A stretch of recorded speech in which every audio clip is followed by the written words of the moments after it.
You just a sound crew. He called him, rolled his eyes when the boom mic dipped into frame. Snapped.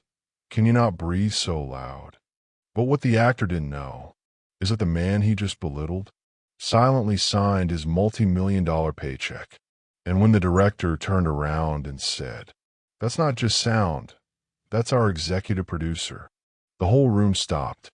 Subscribe to our channel for real stories that remind us dignity has no rank. And let us know, what's your job? We'd love to hear it. This is how one quiet man on set flipped the entire power structure without raising his voice. Cables snaked across the polished studio floor as scaffolding creaked above and distant footsteps echoed behind dusty flats. David adjusted the shoulder strap of his sound rig, eyes tracking the overhead boom mic as he held it steady, just outside the frame.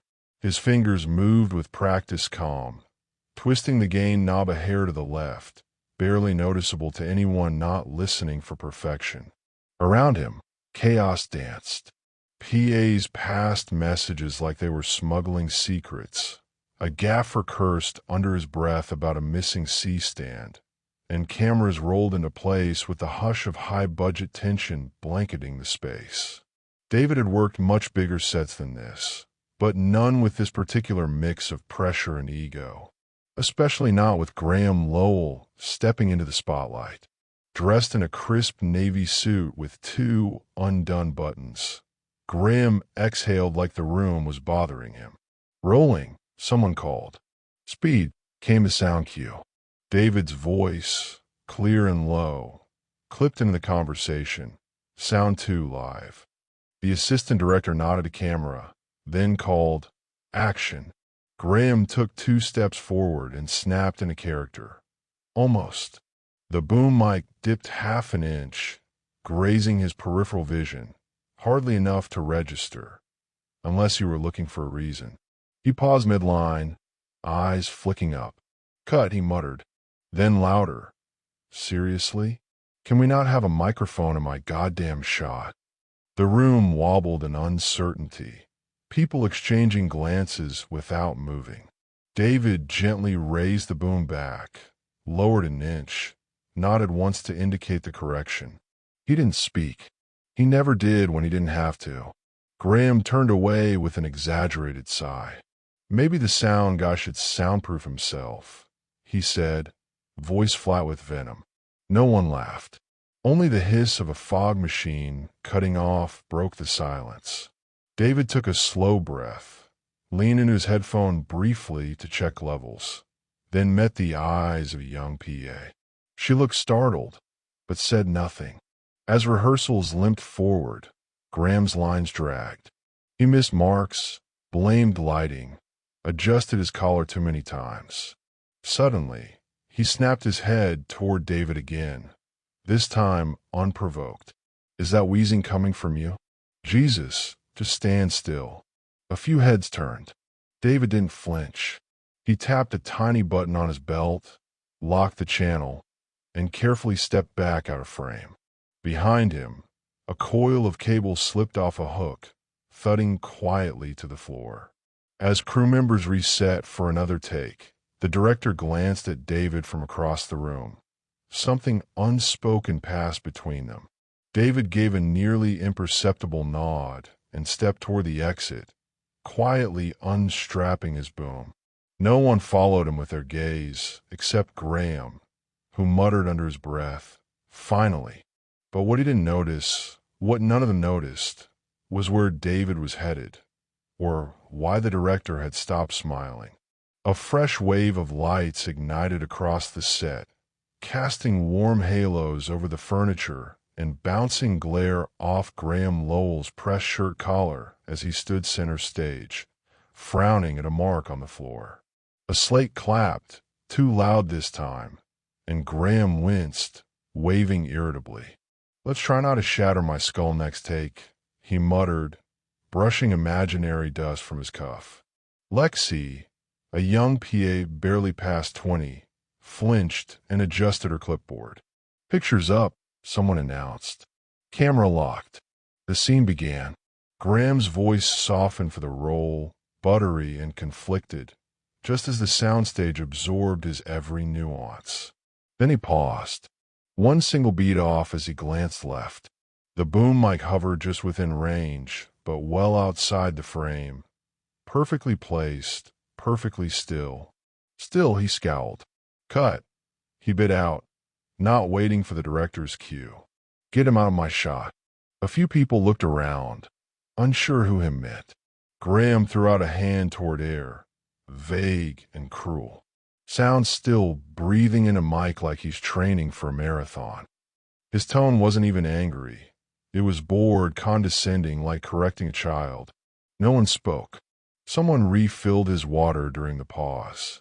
He tasted it, grimaced, and tossed it onto a nearby cart. Can I get water without metallic aftertaste? Or are we all just phoning it in today? Lexi swallowed hard. Words gathered at her lips, but she hesitated. Nearby, a grip leaned subtly against a C-stand, muttering something inaudible to the extras waiting just off camera. The director tried to reset calmly, voice tight. Let's roll again. Graham didn't move. Or we can replace the sound guy, he added flatly, brushing something from his sleeve that wasn't there. Offstage murmurs spread faster this time. A laugh, soft and uncomfortable, cracked through the silence from one of the interns but died quickly. Lexi stepped toward the director, almost said something, then looked past him and froze. David was gone. His rig sat silently atop a folding chair, half coiled like a snake shedding its skin. No one had seen him leave. The director pulled out his phone, eyes flicking to the door. Lexi leaned in, but he put a finger to his lips, watching something on screen. Text, maybe? Whatever it was, it shifted his posture. His jaw tightened, not in panic, just purpose. Give us 5, he called out, faking casual as crew scattered to grab water. Stretch, pretend nothing strange had stirred beneath the surface. Graham rolled his eyes and leaned back in his chair, stretching. Finally, he muttered again, smug and unaware. In the corner, Lexi kept her eyes on the spare headset discarded next to David's bench. One ear cup still glowed faint red. Recording. Lexi wandered past the edge of the set, past the wardrobe racks and dark hallways where the hum of active production faded into something quieter, almost reverent. A green exit light flickered above a side corridor reserved for production staff, where most PAs never ventured unless sent. She hesitated near a cracked door lined with blue masking tape and a printed sign, budget, call sheets, change requests, scattered casually across its surface. Inside, murmurs overlapped in tired voices, typing tapped in a regular rhythm, and the sharp scent of black coffee clung to the air. She stepped in slowly, trying not to draw attention. That's when she saw him. David stood beside a large monitor, headset off, a tablet in hand as he reviewed what looked like digital dailies. His calm presence filled the room differently here. No cables, no equipment belt, dressed in the same shirt, but now surrounded by production leads, studio assistants, and a clipboard-wielding woman reading him totals for lighting adjustments. He nodded once, sharp but quiet. Only then did Lexi realize there were 2 call sheets open beside him. One had his name, David Thomas. Beside it, a line in bold that didn't say sound supervisor. It said executive producer. Her breath caught. She blinked, backed a step toward the door, but her shoe caught the edge of a floor mat and squeaked slightly. He turned then, catching her eye. Not startled, not annoyed, just watching. Everything okay? He asked, voice even, almost amused. Lexi opened her mouth, then closed it. I was just looking for someone, she stammered. David smiled faintly and gestured toward a chair. You found him. The response hung in the air longer than it should have. Not menacing, just unfamiliar from someone she thought she understood. What followed wasn't a lecture or correction. David simply returned his gaze to the screen as the woman, beside him, noted something about reshoots being optional. Lexi's mind spun. He wasn't hiding. He wasn't pretending. He was just listening from a place nobody expected someone like him to be found. Her eyes drifted down to the contact sheet mapping department leads. His initials appeared in almost every section. She began softly. Still just sound today, he said, not looking up. The ceiling vent rattled with static as an announcement called for crew reset back on stage. David glanced toward the hallway. Ready for Act 2? He asked, like it meant something else entirely. Then he walked past her and out of the office, leaving Lexi frozen in the doorway, staring down at his half-finished coffee and a call sheet with her own name near the bottom. Behind her, the printer started whirring, a fresh shoot schedule for the afternoon, with a section labeled Conduct Oversight now marked with David's name. A makeup brush moved in slow, practice circles across Graham Lowell's cheek as he stared at his reflection under glassy studio lights, not really seeing himself, just the version of him built for cameras. Bit more under the eyes, he grumbled, even though there was nothing left to correct. The makeup artist, a quiet woman named June, nodded and adjusted her sponge without a word. Graham stretched his neck left, then right. You'd think working with union crews meant knowing how not to step into a frame, he said casually, voice coated in disdain. That sound guy, what's his name? It's like he wants us to hear him breathing. June paused, her hand mid-reach toward her kit, but didn't respond. Graham kept going. I've worked with Oscar winners who don't take up as much space as that guy. Drives me insane. Always hovering like he owns the set. He chuckled at his own joke, unaware that June's face had gone completely still, her brush resting gently on the counter now. In the far corner of the dressing room, a mounted security camera blinked red. Quiet. Watching. Unnoticed. Graham leaned forward to examine his jawline, then smirked. You know what it is? He said, voice dropping to something conspiratorial. These diversity quotas. They're making every crew feel like they're untouchable. You say anything now and bam, you're labeled difficult. June's shoulders stiffened slightly, but she kept her hands moving. Barely. Graham didn't catch it. Honestly, I miss when professionals acted like professionals. Ran things with standards. He popped a mint and smiled at himself. That guy, David, he's probably just some equity hire. Tech school grad with an attitude. In the hallway behind them, a soft footstep echoed. Not frantic, just deliberate. Passing the dressing room, as if guided by memory. Graham, still fixated on his posture, added, half the crew's afraid to correct anyone now. Nobody want a lawsuit. We're treating boom mic guys like creative directors. June dropped her brush. The clatter snapped everyone's attention. She bent quickly to retrieve it, voice tight. Sorry. Slipped. Graham blinked, startled slightly. Relax, he said, chuckling. It's not like you're recording me. Something inside the wall buzzed faintly. An old monitor relaying camera feeds kicked into life down the corridor. On screen, dressing room channel 3 flickered once, then steadied. A dot of red in the bottom corner marked it as active. Unseen in a quiet viewing room around the corner, David reached forward and adjusted the volume. One click, then another. His face unreadable, one thumb hovering over a timestamp. Behind him, a second crew monitor displayed the live shooting schedule, and the final scene of the day had just been replaced with a different title block. Quietly, someone behind him asked, "You gonna use it?" David didn't answer. He just watched the seconds tick forward as Graham kept talking. The conference room smelled faintly of cold brew and printer toner, its sliding glass walls barely muffling the chaos outside as production assistants jogged down hallways with armfuls of notes and half-eaten lunches. Inside, the small group seated around the long table barely noticed. Overhead, a looping playback of the day's footage flickered in gentle slow motion. Every frame cataloged, every line delivery time-stamped. David stood at one end of the room, one hand resting lightly on the arm of his chair, the other holding a page clipped from the latest expense report. Behind him, a projection showed a budget line spiraling up in red ink. Camera crane mischarged. Again, he noted softly, not angry, not disappointed, just exact. The line producer frowned, adjusted her glasses, and scribbled something on the margin of her call sheet. One of the associate producers, Liam, leaned forward. "Do you want to flag it for James?" David didn't look up.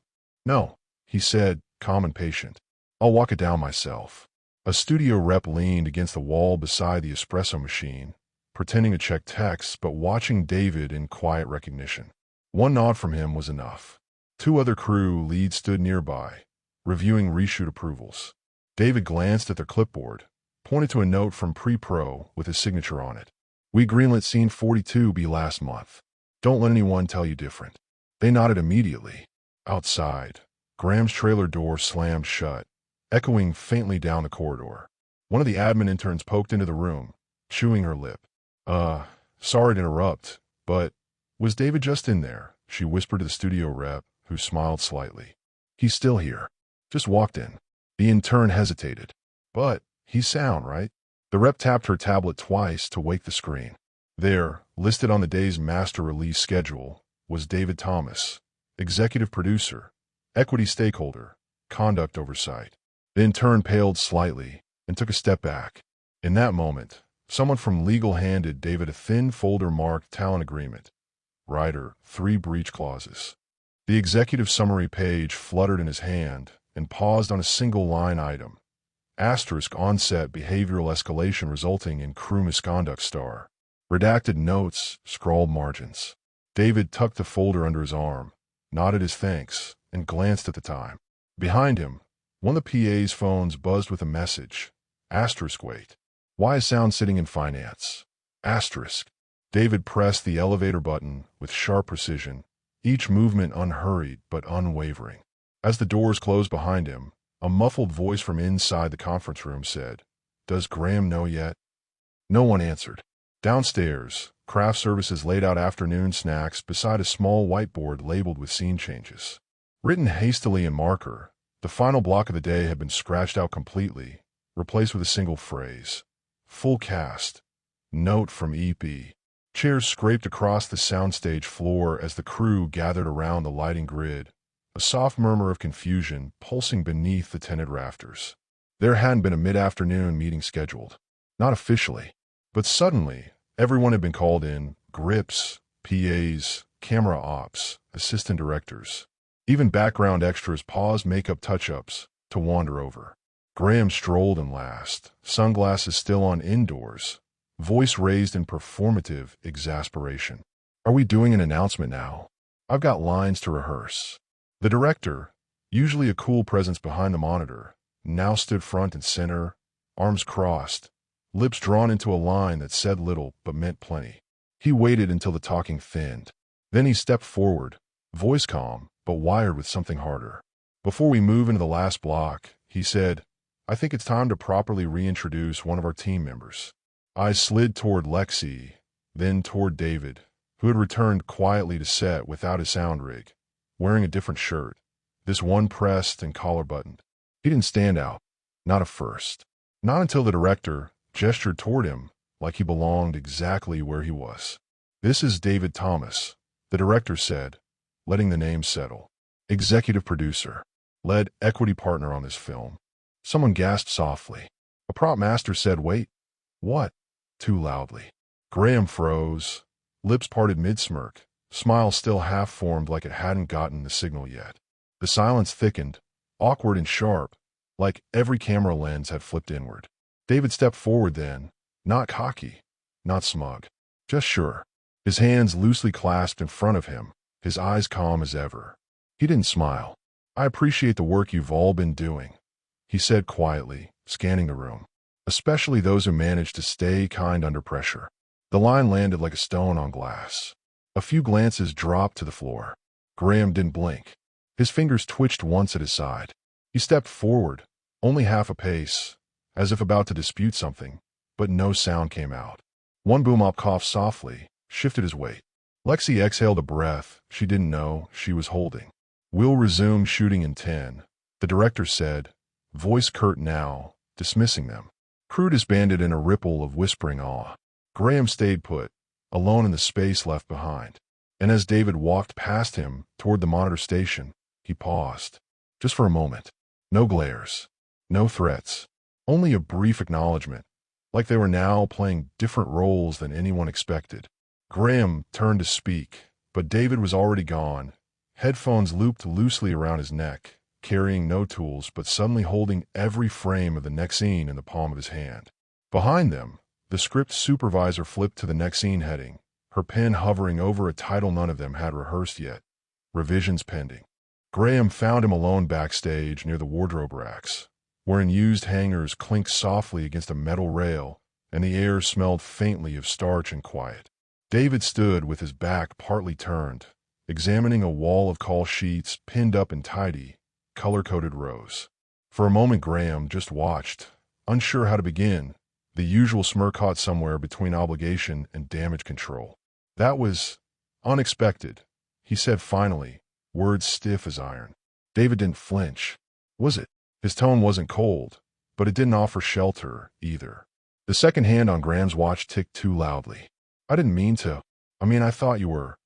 He trailed off. "Just sound." David finished for him, keeping his eyes forward, scanning the board like they were talking about weather or lens options. "Yeah," Graham said, and his voice cracked a little on the tail end. "And now I find out you bankroll the whole thing." He tried to inject humor, but it died short of his lips. David turned then, slow and deliberate, not hostile, just sure of his own silence. He stepped closer by half a stride, not enough to intimidate, just enough to close space that wasn't his to cross when they were still strangers. For a few seconds neither spoke, the silence filled only by the distant rumble of a dolly being pushed across track. David finally said, "You've worked a long time." Graham nodded. 40 years now." David stared at him, expression unreadable, and never figured out that the quieter someone is, the more you should probably be listening. Graham shifted from heel to heel, his shoulders sagging in something that hovered between discomfort and regret. "Look, I was under pressure. Long week. Stress. I didn't mean disrespect. It just came out wrong." David inhaled quietly, as if weighing something older than just today. "Power talks because it can," he said. "Respect doesn't need the volume." A long pause followed. Graham's mouth opened again, but no explanation dared escape it. "Not now." Instead, he nodded. Awkward. Ungracious. But real. "Right. Yeah." David returned his gaze to the call sheets and gestured to scene 58, the late edition. "We're shooting this now. You go to work." Graham blinked, caught off guard by the question's simplicity. "Yeah, of course," he said, but his voice didn't match his face. As David walked off, disappearing behind a curtain of lined wardrobe bags, Graham stood still, shifting half an inch closer to the paper wall, reading the title of the new scene over and over again. Apology, one interior, no dialogue. And beneath it, written in neat red pen, a single note in all caps, "Let action speak." Phones buzzed in pockets as crew returned to their marks, screens lighting up with unread group chats and whispered industry alerts. A junior producer checked her messages and blinked twice, then hurried off set without a word. In the corner near the sound card, someone nudged a script supervisor and tilted their phone screen forward. Deadline had posted an early casting change rumor, citing creative conflict on the production's lead. No names yet, but everyone reading it knew. A ripple of unease passed through people who had spent the day navigating egos, unsure where to plant their feet now that the room had shifted its gravity. Graham walked through the fog of low voices with guarded calm, chin up, trying to look unbothered, though the usual glint in his eye was dull and mechanical. His agent had called 3 times. He hadn't answered yet. Not here. Not now. Behind the camera, David reset the monitor quietly, reviewing the composite light balance for the next shot without speaking. Lexi glanced at him from a distance, still adjusting to new rules that had never been spelled out, only revealed. She stepped forward, hesitated, then asked if he wanted water. "Appreciate it," he said. No edge, no distance, just a man returning to the work. Outside the studio door, a studio assistant arrived holding a pristine, sealed envelope delivered by courier. She handed it wordlessly to one of the producers, who tore it open and skimmed the top line. Her eyes widened, mouth parted, then shut again. The letter was from legal, and at the heading set the words, "Talent Conduct Review Escalation. Immediate discretionary consideration advised." She passed the letter to an executive whispering into a headset, who didn't read past the first sentence before saying sharply, "We need to move this to a closed session." Inside, the camera rolled again. Scene 58 began, just like the board promised. No dialogue, one interior, A long, slow walk through the set's empty living room as the lead actor tightened a tie and stared into nothing. Graham, follow blocking. His performance this time was quiet, stripped to the performance. His eyes flicked toward the boom mic left deliberately in frame. He didn't say a word. The crew watched, breath held. Across from him, behind a playback monitor, David simply clicked record and leaned back in his chair, just slightly, the headphone loop idly spinning in one hand. 30 seconds later, an email hit Lexi's inbox from a private address she didn't recognize. No subject, just one line of text and a link. Tell him we're watching. The credits clicked into place on the live feed monitor as the day's final footage rendered in quiet loops, the studio lights above dimming one by one like stars blinking out after a long show. Most of the crew had packed up, voices growing softer as they filtered through the side doors with half-zipped gear bags, and tomorrow's call times blinking on their phones. David lingered behind, clipboard in hand, scanning through notes beneath a soft overhead work light, his face calm, unreadable, but not cold. He hadn't spoken much since the shoot wrapped. He hadn't needed to. Nearby, Lexi perched on a stool beside the sound card, organizing cables with fingers that moved slower than usual, not sleepy, just thoughtful. She glanced up when David passed, cleared her throat, then held out a folded call sheet. They revised again, she said. Scene 61's you. He took it without looking, tucking it behind the clipboard and offering her a quiet nod. Graham stood off to the side by the exit, half-shadowed against a rack of costumes that hadn't been used since week 2. He looked smaller now, arms crossed, jacket draped haphazardly over one shoulder, waiting for someone to tell him how to exit a scene that had slipped beyond his control. Their eyes met once. David didn't stop walking. No confrontation, no dismissal, just acknowledgement. Enough to say nothing was forgotten, but nothing more needed proving. As David neared the control booth, a young intern held open the door without being asked. Inside, the monitor wall had changed. It no longer showed active video feeds. Instead, a single frame held on a still image. Scene 1, Day 1. David wired up on a sound test, eyes hidden beneath a hat brim, a small half-smile just visible. Beneath it, one sentence had been typed in all caps across the footer. Mixed low. Heard loud. Asterisk, asterisk. In the hall outside, a laminated sign had been taped to the crew corkboard. It read, Crew Recognition Week. Nominate your unsung MVPs. Below the headline, half the sticky notes already bore the same name in different handwriting. Lexi paused near the board, scribbled something quickly on a blank note, and walked away without pinning it. She slipped it in her pocket instead and looked down toward her phone buzzing in her hand. A new message. No sender name.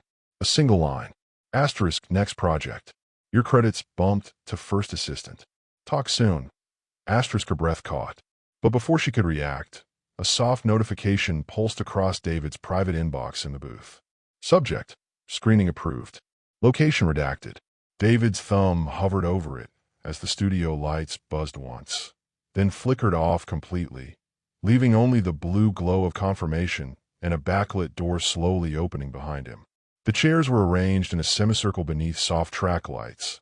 The mini screening room, tucked inside a downtown post house that still smelled faintly of fresh paint and real case glue. No ceremony, no press, just selected cast, key crew, and a few insiders invited to see the final cut before delivery. A warm hush settled over the room as the studio logo flashed, and then the first frame glowed onto the screen, opening not on the story's lead or the action sequence promised in the trailer, but on a wide shot of a boom mic hovering gently over an empty set. A single chair sat beneath it. The caption read, "To the ones who hold it all together." In the third row, Lexi sat between two lighting techs, clutching a printed credit list folded in half. When it finally ran, her name was there. First assistant to sound. She blinked. David entered quietly during the second scene, sliding into the back row without calling attention, dressed like crew again, every inch of him understated. But head still turned the moment he sat.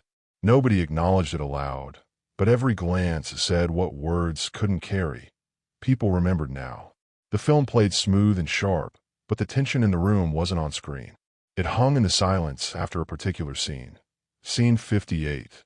The silent take where Graham simply moved through a room, adjusting a tie with no intention, eyes flickering toward a boom he didn't touch. The screen faded to black. Then white text unfurled, slow and deliberate. Respect is louder when it doesn't ask for attention. The air shifted. A few quiet exhales. Someone sniffled. No applause. Just presence. When the credits began, David stood and excused himself without waiting for the end, nodding once to Lexi as he passed. She stood a second after, unsure why, then caught herself before following. Graham had been there too, tucked 2 rows up. He sat still as the names rolled, shoulders forward, unreadable. Nobody approached him. Not yet. Outside, the street lamp buzzed to life just as David stepped into the cool air, phone already at his ear. Yeah, he said to someone on the line, his voice low but certain. It's ready. He didn't say what, then paused, smiled faintly at something only he could hear. We'll roll sound on Monday. Behind him, the glass doors of the screening room opened again, just wide enough for a familiar silhouette to slip through.